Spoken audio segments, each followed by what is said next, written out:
Hey, and thanks for listening. This is Conversations, the True Voice Media podcast. I'm your host, Jeff Gibbard. Let's get started. Today I have on the line with me today someone who is very awesome, Jamie Goddard, who I met, has it been like a year ago, maybe more at this point? I was doing a speaking engagement for the Penn State Smeal School of Business. It was an alumni event. I came out to talk a little bit about social business and social media marketing and things like that. And I had the pleasure of meeting Jamie, and we've since kept in touch, gone to a number of events together, and just generally like each other's company. So I'm going to let Jamie introduce himself and tell everybody a little bit about what he does. Jamie, go right ahead. Thanks, Jeff. Thanks so much for having me on today. And yeah, when Jeff and I met, I had just started a business called LifeLeash, which is a personal technology consulting company. So I'm the founder and president of that. I've been doing that for just over a year now. And then my day job, actually, I'm a health systems account manager for hospitals and IDNs for GlaxoSmithKline, and have been there for just about 14 years working in account management. Awesome. So one of the reasons, just for context for everyone, because this may seem, a social media podcast, it may seem odd why someone who's currently working in personal technology and at GlaxoSmithKline would be on this show, but there's a very specific reason that I wanted to have Jamie on this show. And Jamie, you know the reason why, is that I'm fascinated by your, what I'm calling an intrapreneurial spirit. As I've started my own company and I have really, there's no boundaries. I can do whatever I want. Nobody's calling the shots. I'm amazed by the fact that inside of a company such as GlaxoSmithKline that's so big and with so many different silos, I'm sure, and all the different facets and variables that go on there, you've managed to really push the envelope and consistently try and break down the boundaries of what you do there. I was wondering if you could talk a little bit about what it's been like to try and start initiatives and push the envelope at a company of that size. Yeah, no, and that's a great question, Jeff. When you look at, whether it's our customers or, even inside an organization in which you work, you mentioned silos, and that's always the challenge, is understanding where everybody is and what everybody's doing.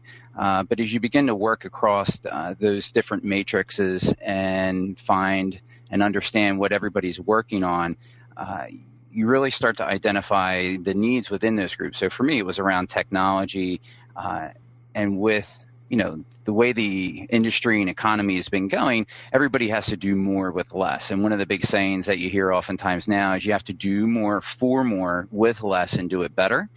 That made my head spin. It's one of my favorite ones, but if you really think about it, now you have that much more responsibility, that much more information you have to manage, and it's really trying to understand the most efficient way to do that. And when you look inside a large organization, and I'm giving you an example around technology, how can you help assist? And by identifying that need, that gap within the organization, really understand where the industry is, the organization, and the individuals. And then through that, you can start to identify how that can be worked on and how that can be fixed. You start to network throughout the organization. So whether it's senior leadership, you're trying to get a sponsor, and pull that through as far as an opportunity to improve the overall organization and the individuals within it so that they can be more effective and do their job better, and we'll all be more successful. You just said like 5 things that I'm completely fascinated by. So without putting them all out there at once, I want to touch on a few of them one by one. The first thing it's the most recent thing that you said that I'm losing my mind over. Network in the organization.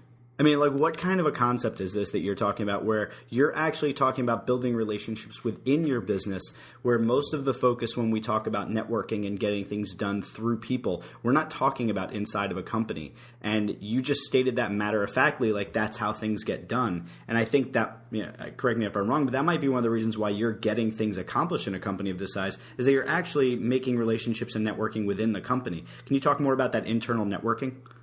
Yeah, and it's so funny. If you look across, to be successful and grow your career, outside of an organization, you're always trying to grow your network. But even within the side of an organization, it really shouldn't be any different than that. And in understanding whatever it is that your goal is and whatever you're trying to accomplish, whether it's on a small project or within your scope of your role, understanding who else you might be able to talk to. So it's having those one-on-ones, not just with your boss, but your boss's boss and their boss. And then through those conversations, really understanding, who else should I talk to about this? I might be thinking about going down this line. And, I often say, you don't know what you don't know. But with that being said, it's really trying to identify, and what are you doing every day to figure out what it is you don't know, and having a plan around that. And those people within your network, as you start to expand upon that and grow, are going to point you in the direction to, one, share ideas with you as far as where you might want to go within your career, but also around specific projects where either people have experience in it, they might be working on something simultaneously, so to minimize that duplicity. There's all kinds of benefits to continuing to do that. And at the end of the day, if you come up to a table with an idea and you're the only one that knows about it, your chances of being successful and getting that pulled through are going to be pretty slim. Yeah. No, I can see that. It's so interesting that you look at it that way. I think it's a testament to probably why you're able to. Everybody in an organization has ideas, right? At some level or another, somebody sees something that's broken, they say, "I want to fix it, and here's how I think." But I think your attention to the process of leveraging relationships and people, and not just doing it for your own means, but also identifying and understanding what it is that they're looking for, is probably something that helps you move that stuff along. But it kind of leads me into the next thing I want to ask you about, which is a lot of the things that you talked about fixing. You see a better way to do something, a faster way to do something, doing more for more with less for less. Was that it? Do more for more with less and do it better. And do it better. Okay, I had it wrong. So when we're looking at that, that's typically, especially when it comes to technology or process, those typically are the domains of, the IT manager or, the CTO or something like that, or operations is the COO or any of the people down that chain of command. How are you able to get some of these ideas moving in a system? I'm assuming that in a large corporate environment like, GSK, there's got to be certain protocols for how technology is implemented. How are you going about getting buy-in from IT and operations to get people doing this work in a more efficient way with technologies that may not have been sourced from the top down, but are instead ideas that you're bringing from the upper middle, wherever you are in that chain of command for those initiatives? How are you getting those? How are you getting traction? Yeah, and so when you look at that, again, if you can create a large enough business need, the first thing you're going to want to do, as far as the opportunity, may be to pilot, start with that initiative in a small group, small setting, maybe within one business unit in which you work already. And a lot of times it's not trying to immediately break out of the box beyond what's already available. Because if you look at everything that's already within an organization, it's about identifying where the gaps are and kind of narrowing that gap between capabilities. So you have those, you always had your super users who were always fantastic, and, they were in college and they always said, they were always out in front and always blew out the bell curve. And then there's those who needed a little bit more help. And what you're always trying to do is narrow that gap between the capabilities. So the first thing that, I wanted to start with was the tools that were already available, and see how we could take those and implement those within the field sales division that really wasn't leveraging the benefits of the tools that already existed. From there, you kind of get the people's attention, where you can then start to say, okay, well, how can we make this better? How can we tune it up? Are there other tools that are available? And then start to look at that. And then again, that's where your leadership and your buy-in and your sponsor for a large initiative within your organization is going to be helpful and if not essential in you being successful. Because if you don't have anybody at the top supporting you, you are not going to be able to push from the bottom up. But what you can do, again, is have that pilot and those people and the example of the impact that it's making to make your case with senior leadership, and then ultimately up through whichever department you're going to additionally need their help from. So this is the question that comes from like the depth of my soul. How do you deal with no? Because that is my greatest challenge. It always has been when I worked for anybody else, whether it was a big company, a little company. being told no for me is it's like my kryptonite. I virtually run from a job after that, which is probably why I'm designed to do this. But what I'm fascinated by in your intrapreneurial spirit is that you are able to somehow deal with no, because I'm sure in a large corporate environment like GSK, that you have these ideas for initiatives, ways to do it better. You see it. It's so clear. It's so much better. And then, no, we can't do it that way. And it's for whatever reason. Sometimes it's policy, which is usually the most frustrating to me, or because they just can't see it, which is also frustrating to me. Or it could just be, I recognize that your idea is good and we just can't do it right now for some other reason. How do you personally deal with no? And is it something where you're going to try and bounce back from it and get it back in there? Or do you just take that as a knock and you move on to the next thing? Yeah, so it's a multifaceted answer from the perspective of one, being in sales, you have to be fine with no, because you get no a lot. So you have to constantly say, all right, not a big deal. How am I going to come at this from a different angle? Because if you could never take no, then you probably don't want to be in sales. Yeah. Secondly, with no, even back from when I was in college, I can give you example after an example of times I've asked, professors, can I do this or test out of this class? And they said no. Maybe they were my advisor, and sure enough, I went and actually asked the department who runs that, and they said, yeah, you can do that. So I guess my thought is there's always one person that says no, so never take that first no. I mean, you have to get a lot of no's for me before I'm going to really back away. And with the no, you also need to understand, is it because there are very strict policies? Maybe there isn't the budget right now, whatever that may be. And you always have to keep in the back of your mind, there's, if you have a wildly important goal, you really never want to have more than 2 or 3 of those.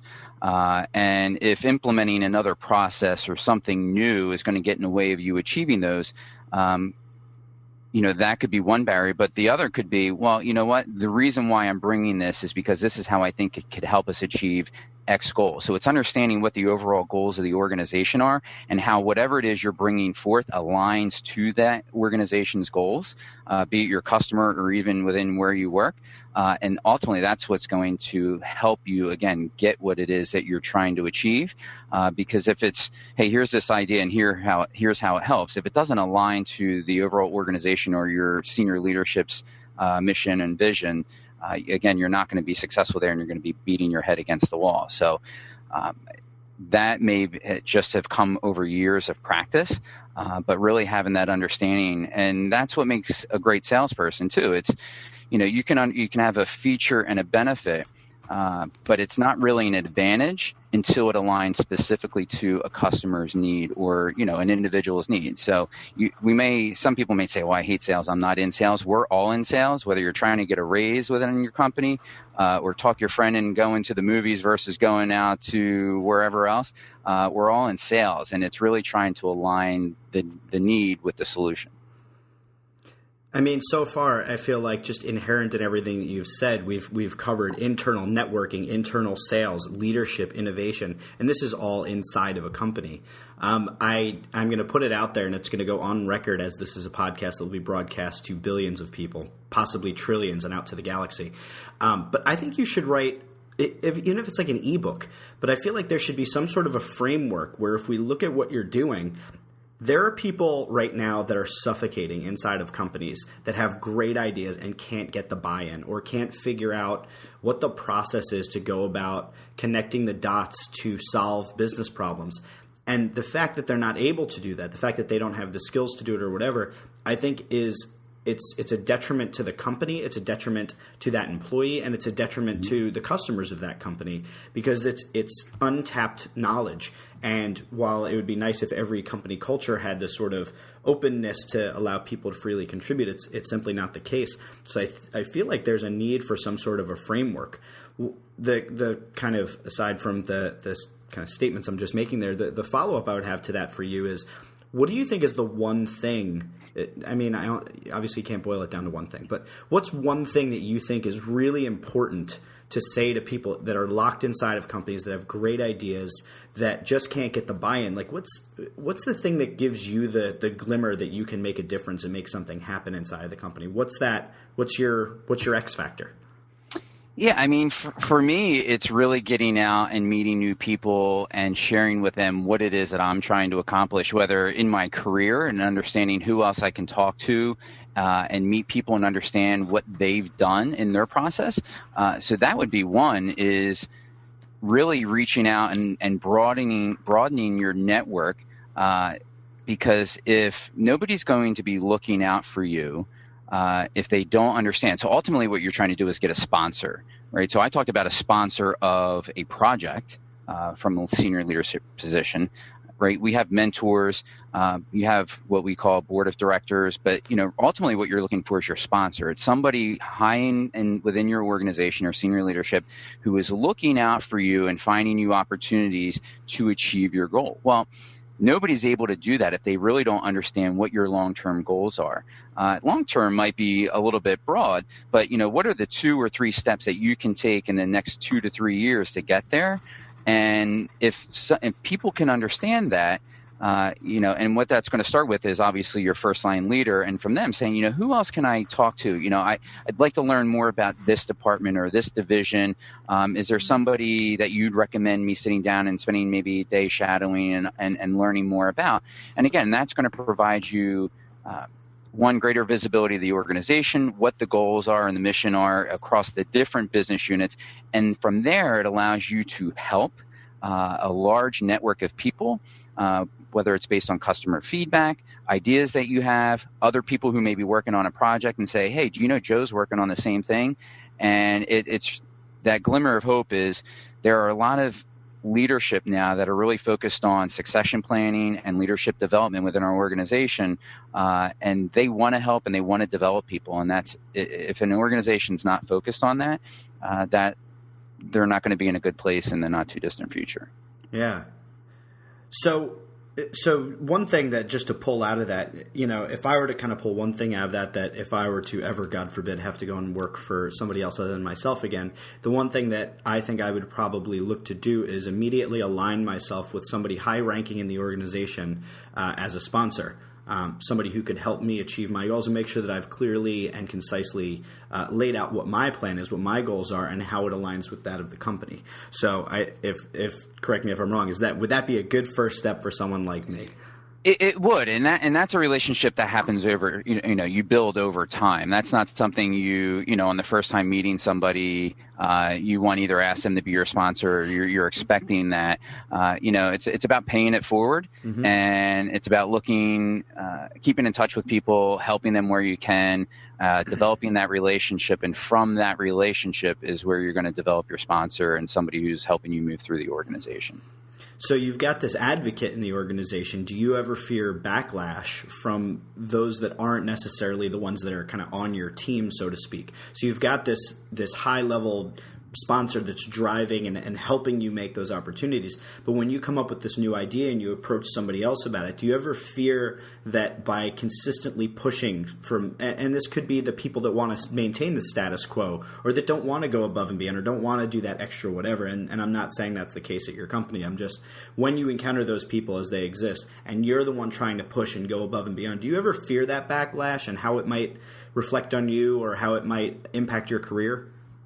I learned something from my mentor a long time ago, and what that feedback was, and she's been fantastic throughout all of my career, is if you're coming from a place where you're truly trying to help people and you're trying to find ways to make their life easier and provide them tools and tips, and that's where it's coming from, don't worry about it. But if what you're doing is trying to get ahead and kind of, it's kind of shady in what you're trying to do, it's all about you, and you're doing it because you're either brown nosing or you're trying to get higher in the organization intentionally, that's where it becomes a challenge, and you may cause some friction between you and some of your coworkers, either leadership or just your colleagues.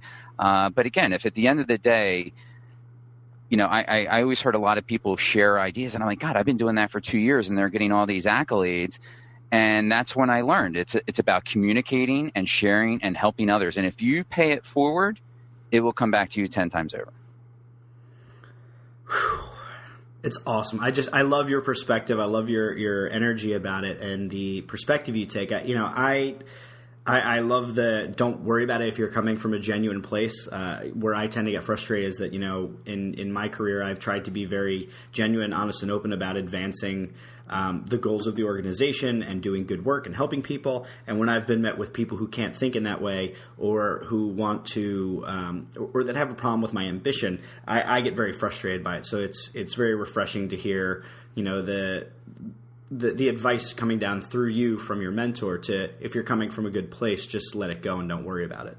And that's hard to do, right? Because easier said than done, of course. You care what people think about you, but with that, at the end of the day, you can't let that energy take over all of your feelings, and only you can control the way you feel. Yeah. Right. If you feel any other way because of what happened in your environment, you're letting that happen.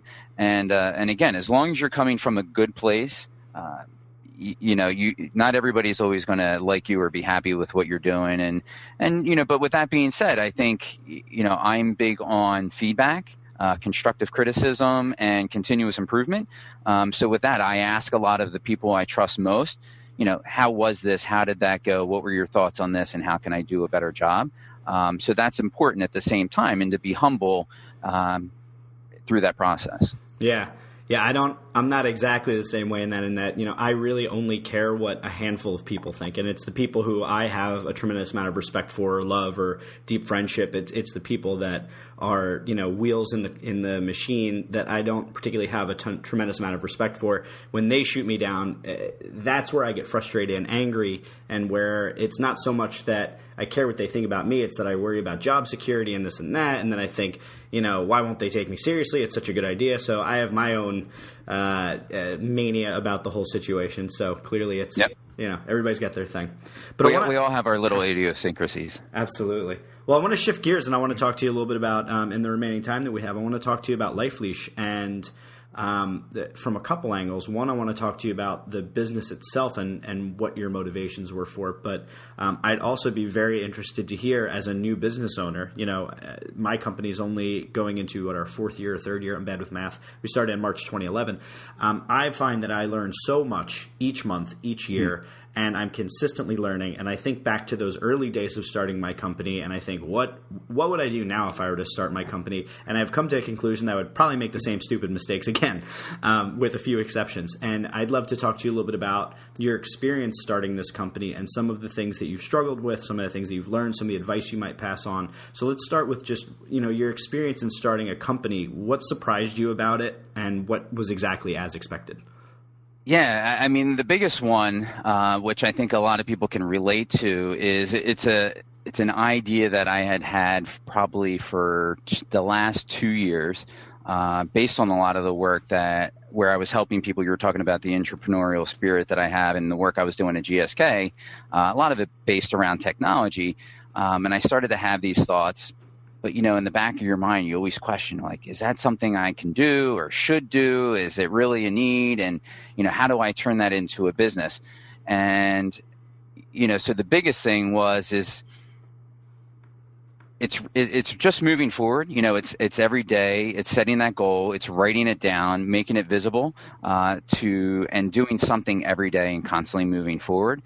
So as a new business owner, it's been great really understanding, reaching out, and starting to help people now with, one, a lot of people that I'm coming into, I've been helping a lot of different people, some executive coaches that I know, some high level CEOs within organizations.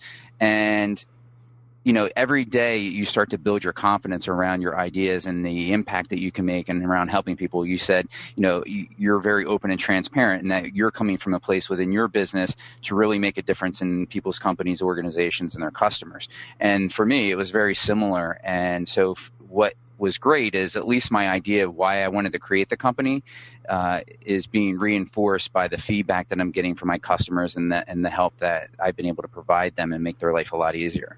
Well, I hope you've been capturing them as testimonials, just as a yes. Good. Yes. Good. As far as like the business itself, because I think there's kind of the two different entrepreneurs that I've kind of encountered. There's the operational entrepreneurs, the people who take an idea and they can make it and scale it. And then there's the people who just love the work. They're the people that love, like I love to write strategies. I love to sit down with a business and pick it apart and look at where it's broken and then come up with the plan to fix it. I mean, it just jazzes me. And I think for you, you love the idea of making people's lives better by helping them use technology more effectively. So the entrepreneurs that are kind of like us, where it's the work, for me at least, it's been that the running the business part of it has been like a major education in figuring out, how to go about making sure my finances are proper and that my, I've got, an outsourced financial controller who looks at my books and and all those things. All of the pieces of managing the business itself are really where I've encountered the most challenges. What would you say is the biggest challenge that you've had to face starting this business? And if you could go back and do one thing differently, what do you think it would be? Wow. One of my biggest developmental areas, and it's what you're kind of talking about right now, it's that operational person versus the strategy. And you can theoretically do both, but you can't do a lot of things well, right? And it's asking for help. So if I could go back, it's really bringing in and finding people that can help within different parts of your organization. So for me, I like to know and learn a lot. So for me, it's just the process, and much like yourself and you were commenting, it's the work that I love, but around learning a business and running a business and setting that up, I'm trying to learn a lot of that now on my own. But going back to our previous conversation and thinking about networks, there's a lot of people within my network. I'm friends with CFOs, people who are in marketing, branding, and it's really sitting down and talking to a lot of those people and asking for help. And then at some point you have to make the decision, depending how big you want your company to become, is really bringing on talented individuals and then getting out of their way. So that they can help you do what you love to do most. So if it's either running the organization, that's great. You need people who are going to go out and do the strategy and the business and that side of it.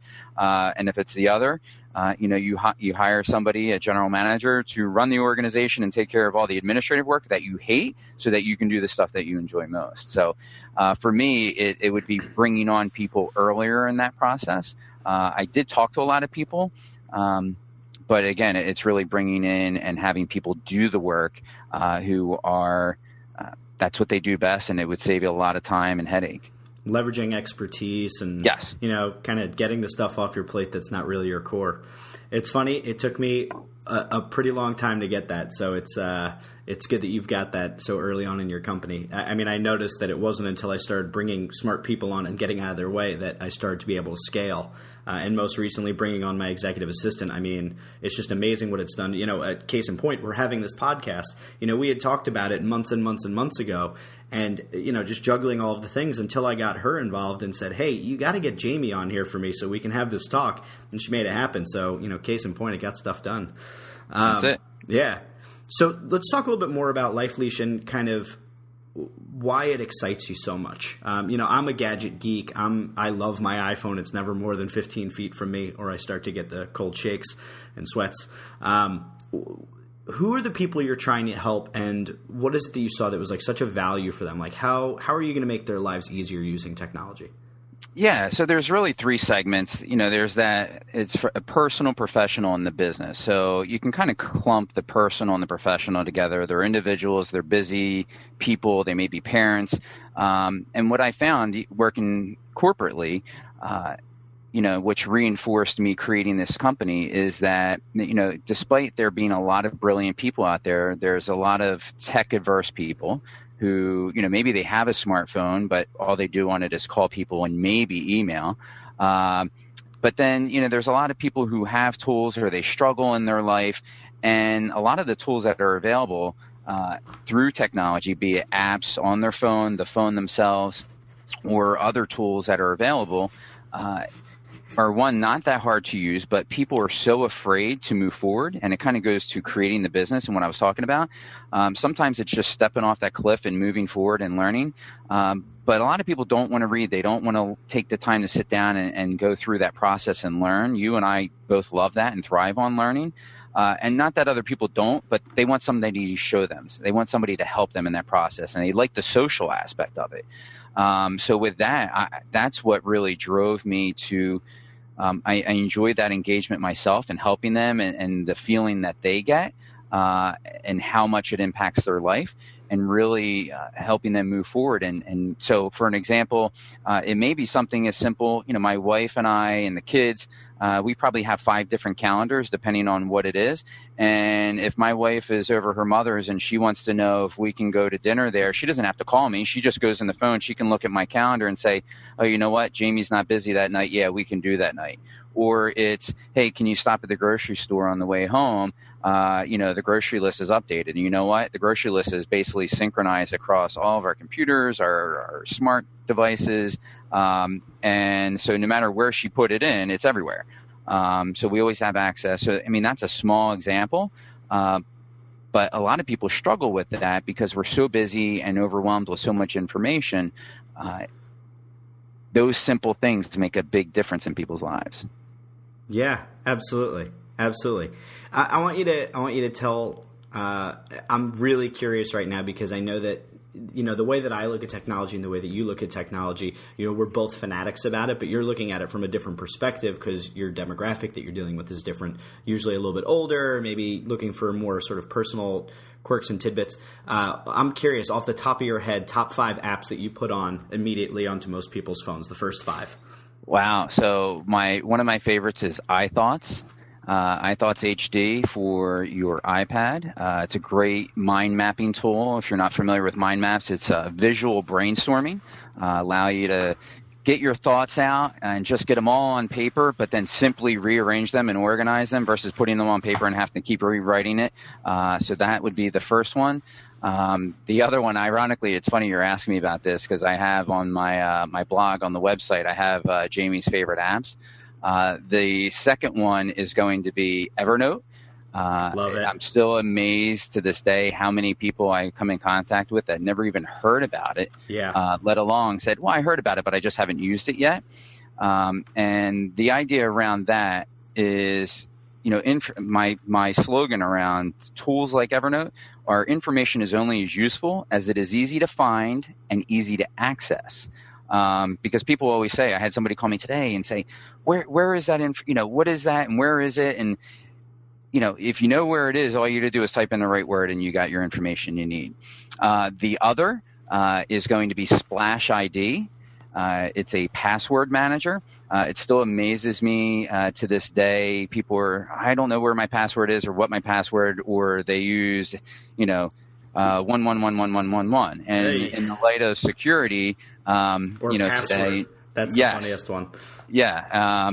So that one's going to be key. In making sure that you, are protecting all of your information and changing those on a regular basis, but so that you can always find them and synchronize it across your computers. Is Splash ID, and I'm assuming iThoughts isn't, but is Splash ID available on Android, do you know?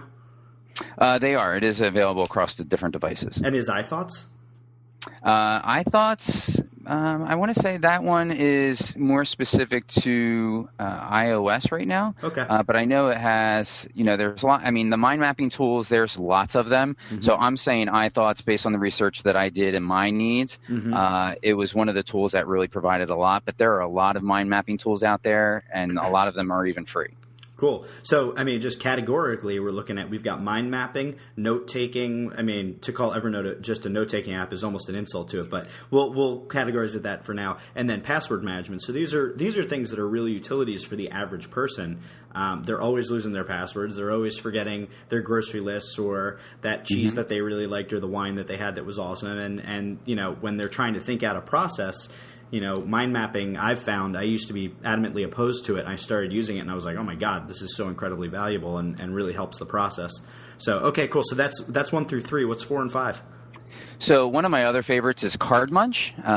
So right now I know it's going through some updates, and it's a lot of people are having some troubles with it working right now, but that's a product by LinkedIn if you've never heard of it. We get so many business cards nowadays, and there's different ways of sharing them, but a lot of people still have them, and that's how they share their information. So it's a great way where you basically take a picture of that card, and automatically somebody transcribes that information and puts it right into your phone and saves it right to your phone. That's awesome. So it saves a tremendous amount of time. A lot of times I'll take the picture and hand the card right back to people, and they're like, "You don't need." I'm like, "It's already in my phone." So it starts a whole conversation in and of itself. That's good. And then you can give them your card for Life Leash. There you go. And be like, download the app. You can have this. I only carry one card. Make sure to scan it. Yep. Okay, what's number 5? And actually, for this time of the year, I mean, there's lots of different ones. Hootsuite's another one if you do like social media. But for this time of the year, one I also really like is called Delivery Status Touch. It's by JuneCloud. And it basically allows you, if you get an email, you copy that tracker ID, and when you go into the app, it automatically recognizes there's one there. You paste it in, and it'll follow it step by step and where it is and tell you when it's going to show up on your front door. So if you want to know when it's coming and where it is and when it's going to get there, and especially, again, because of this time of year, you might have 50 packages coming around, it's a really great tool for tracking that. So I use that one on a regular basis. That's awesome. I got to tell you just real quick that the 3 that I use in place of 3 of the ones you use, I use Simple Mind as my mind mapping, and it synchronizes with the Mac app. I'm using 1Password for my password management. It integrates with browsers, and I've just been using it for a while, so I'm a big fan. I was using Card Munch for a while, and then I discovered Evernote Hello, which I think is worth taking a look at, especially since you have Evernote on the list. What's nice is it logs all of your business cards in Evernote, scans all the info, allows you to connect on LinkedIn and on Twitter, on Facebook. It's a really, really cool app. So that's a good list. I hope somebody out there, I hadn't heard of a couple of these, so that's very cool. Yeah. And I have to throw it in there since you throw out Evernote Hello, but my other favorite is Evernote Food. If you're a foodie, which I know you are, is Evernote Food, and really kind of it's a journal for all of your dinners and meals that you have with friends and family, and allows you really to categorize that and track that and savor some of those fond moments that you've had over the years. Yeah, it's pretty cool indeed. All right, awesome. Well, Jamie, we're just about out of time for our podcast episode, but I feel like I could do this with you many, many more times as we do drinks and we sit down and hang out. There's always no shortage of things for us to talk about with our number of shared interests. But I want to thank you for coming on and talking a lot about intrapreneurship. I hope that the intrapreneurs that are out there listening are motivated and given kind of new life to go and get things done in their organization based on some of the feedback that you've been able to provide to them. But before we go, it would be awesome if you could tell people where they could find out more about you, more about Life Leash, and connect with you online. Yeah, sure. Thank you again for having me, Jeff. And you can learn more at lifeleash.net. And you can also, the Twitter symbol is LifeLeash. So you can go and learn more about it there. There's a lot of great information, building the blog right now. But again, it's going to be a great time over the next year. So again, this is the first full year is going to be 2014. I've already made a lot of great contacts, done a lot of great talks. I've met a lot of great people, and I've been having a lot of fun helping people. So very cool. Well, I'm excited to watch it grow in 2014, and I'm there. I got your back big time. And my request to any of the listeners, the loyal Social Media Philanthropy Conversations listeners, I'm going to put Jamie's contact info, the Twitter name and such, in the show notes. And one of the things I've been doing this year as part of my content strategy, you've probably seen it, is on the True Voice Media blog. I've just been answering social media questions. I had my mighty intern, Jonathan, go out and assemble 50 to 75 social media related questions. And I've just been answering those questions as a blog post. And what I would ask the listeners of Social Media Philanthropy Conversations to do is, if you have a question about how to make your life easier through technology, things you're struggling with, ways in which to do things more efficiently using your smartphone, your tablet, etc., please shoot Jamie that question. I'm sure he'll have an answer to it. He's really sharp. He's on top of this. So, and it may even help with his content strategy. So, nice thing to do if you have the time. So, for all of you out there listening, this has been Conversations, the True Voice Media podcast. Take care.